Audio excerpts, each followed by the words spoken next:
怎么回事？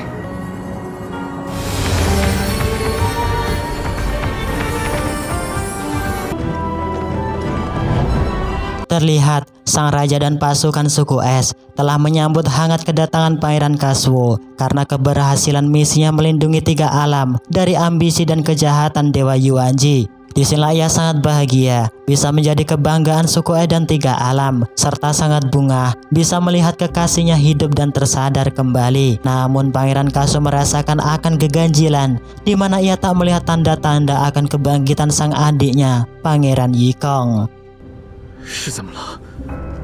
Sang raja yang tak ingin melihat Pangeran Kazuo sedih, ia mencoba untuk menjelaskan padanya, di mana ketika dirinya menjemput kebangkitan penjaga bumi Lilo di tepi laut tak berujung. Salah satu prajurit istana melapor padanya bahwa Pangeran Yikong tiba-tiba menghilang dari dalam peti kebangkitan. Benarkan akan kenyataan tersebut? Pangeran Kazuo sangat terkejut, di mana ia akan berusaha melacak dan mencari keberadaan Pangeran Yikong. Dan benar saja terlihat ketika Pangeran Yikong bangkit dari kuburan, seketika ia menyerang para pasukan suku api dengan membabi buta. Raja Api yang mengetahui hal tersebut dengan rencana liciknya, ia mendoktrin pemikiran Pangeran Yikong dengan mengadu domba padanya agar berpihak dengan suku api. Di sini Raja Api memberitahu padanya bahwa kematian yang ia alami disebabkan karena kecemburuan saudaranya yang tak menginginkan dirinya menjadi raja penguasa 3 alam. Sebab itulah Pangeran Kazuo melakukan pembunuhan dengan tragis agar ia menjadi satu-satunya pangeran pewaris raja suku es 3 alam. Mendengarkan akan ucapan Raja Api, tentunya Pangeran Yikong mempercayai akan segala ucapannya, serta ia akan menuntaskan misi balas dendam dengan Pangeran Kazuo. Di dalam istana suku es, para pasukan aliansi sangat terkejut mendengarkan berita akan hilangnya Pangeran Yikong. Disinilah mereka menduga bahwa Pangeran Yikong telah tersesat di sebuah tempat. Karena tak ingin menyia-nyiakan kesempatan untuk menjadi dewa terkuat, Raja Api konsisten akan ambisinya memulihkan kekuatan spiritual dengan memakan dan menyerap energi vital para dewa. Tak sebatas itu, Raja Api juga menyuruh pasukan terhebatnya untuk bertarung dengan Pangeran Yikong agar dirinya bisa mengetahui tingkat kekuatan spiritual yang dimiliki oleh Pangeran Yikong.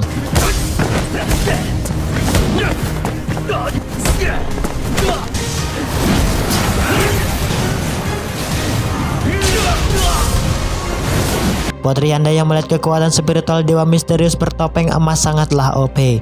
Ia pun menanyakan akan sosok kebenaran dewa tersebut pada sang ayah. Sang Raja Api mengatakan bahwa ia bernama Dewa Li Tianji, dewa terkuat yang usai dihidupkan dari kematiannya. Mendengarkan akan ucapan sang ayah, ia pun sangat terkejut bahwa orang yang berada di hadapannya saat ini ialah Pangeran Yikong, pujaan hati yang selama ini ia damba-dambakan dan dinanti. Putri Yanda yang tak tega melihat Pangeran Yikong diperalat oleh sang ayah. Ia mencoba untuk memberitahu akan jati diri yang sebenarnya. Namun usaha Putri Yanda digagalkan oleh Raja Api yang seketika menyuruh Pangeran Li Tianji pergi dari hadapannya. Di sana Raja Api mengancam Putri Yanda untuk tak menceritakan apapun akan kebenaran Pangeran Li Tianji. Jika hal tersebut ia abaikan, maka dirinya tak segan-segan untuk menyiksa dan membunuh dirinya.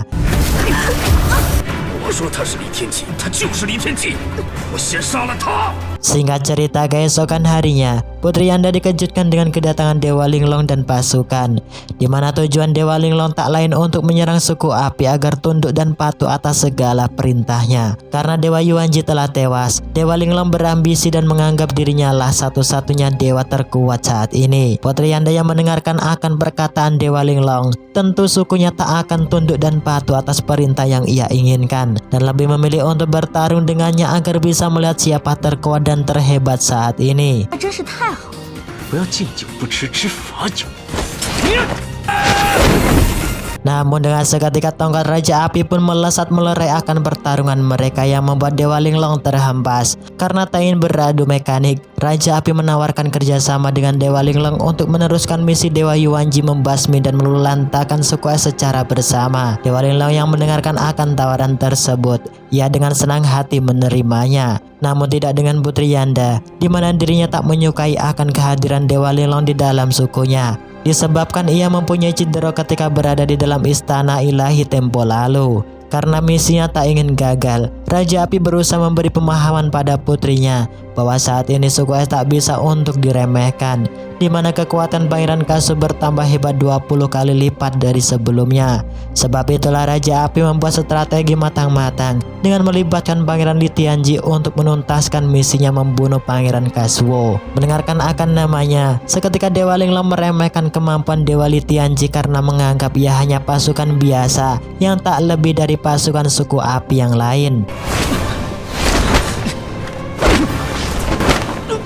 Namun dugaannya salah. Seketika Dewa Linglong terkejut menyaksikan akan kekuatan yang mampu menandingi kekuatan spiritual yang ia miliki saat ini. Tak berselang lama keesokan harinya, Du Yonglang bertanya pada sang ratu akan kedekatan dan masa lalunya bersama Pangeran Kasuo, di mana jiwanya merasa nyaman jika berada di sisi Pangeran Kasuo. Sang ratu yang mendengarkan akan perkataan Du Yonglang, ia memberitahu padanya untuk tak usah lagi mengungkit masa lalu, karena sang ratu tak ingin putrinya tersiksa batin kembali. Di tempat lain, Raja Api dan Dewa Linglong mulai menyusun rencana agar dapat menyusup ke dalam istana Bila Es. Namun hal tersebut sangat susah baginya, mengingat dirinya sudah tak mempunyai orang dalam, serta saat ini sekutu suku yang semakin banyak dan kuat. Sebab itulah Raja Api memberi tugas Pangeran Li Tianji untuk mencari dan menemukan titik kelemahan suku es, agar mempermudah mengalahkan suku es dan membunuh Pangeran Kasuo. Esok harinya, terlihat Putri Du Yonglang kembali dihampiri oleh sang ratu. Di sana sang ratu memarahinya dikarenakan ia memainkan senjata yang tak seharusnya ia pakai dan pelajari. Putri Du Yonglang memberitahu pada sang ratu bahwa dirinya sangat bosan jika aktivitas kesehariannya hanya dibaluri dengan mempercantik diri, bernyanyi dan menari. Sang ratu yang tak ingin melihat putrinya sedih, ia mengizinkan dirinya untuk pergi dan bermain di luar istana. Mendengarkan akan perkataan sang ratu, Putri Du Yonglang sangat bunga yang seketika mengajak kedua selir untuk menemani dirinya bermain di luar istana. Di waktu bersamaan terlihat Pangeran Li Tianji juga sampai di tempat keberadaan istana Ratu Duyung. Di sana ia akan menjalankan misinya untuk mengikuti kepergian Putri Du Yonglang agar ia bisa masuk di dalam istana dengan aman tanpa dicurigai oleh suku es. Sesampainya di alam suku manusia, terlihat Putri Du Yonglang sangat senang dan gembira.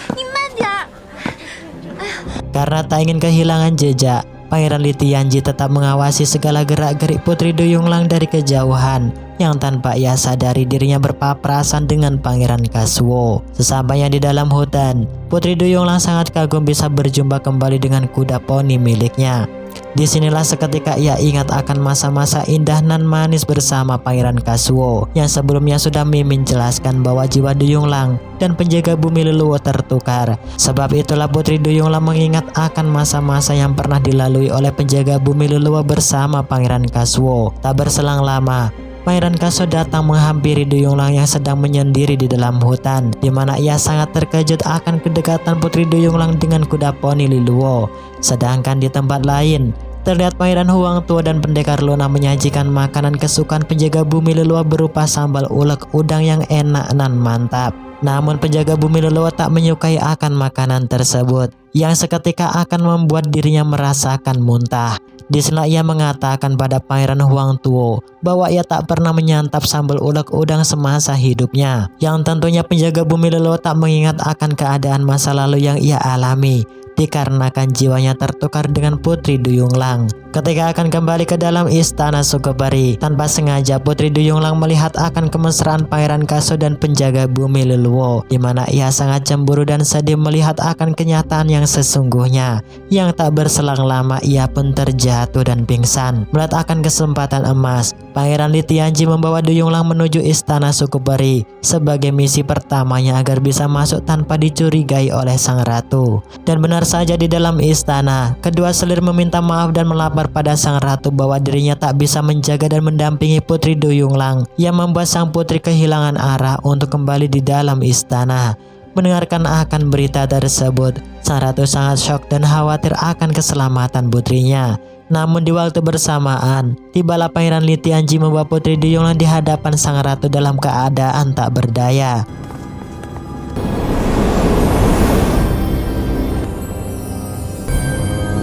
Di sini sang ratu sangat berterima kasih pada Pangeran Li Tianji karena sudah menyelamatkan dan membawa putrinya kembali ke dalam istana suku Duyung. Karena melihat penampilan yang arogan, sang ratu menanyakan akan asal suku pada Pangeran Li Tianji. Di sana ia memberitahu pada sang ratu bahwa dirinya pemuda pengembara yang baru turun gunung untuk mencari jati diri. 是因为他之前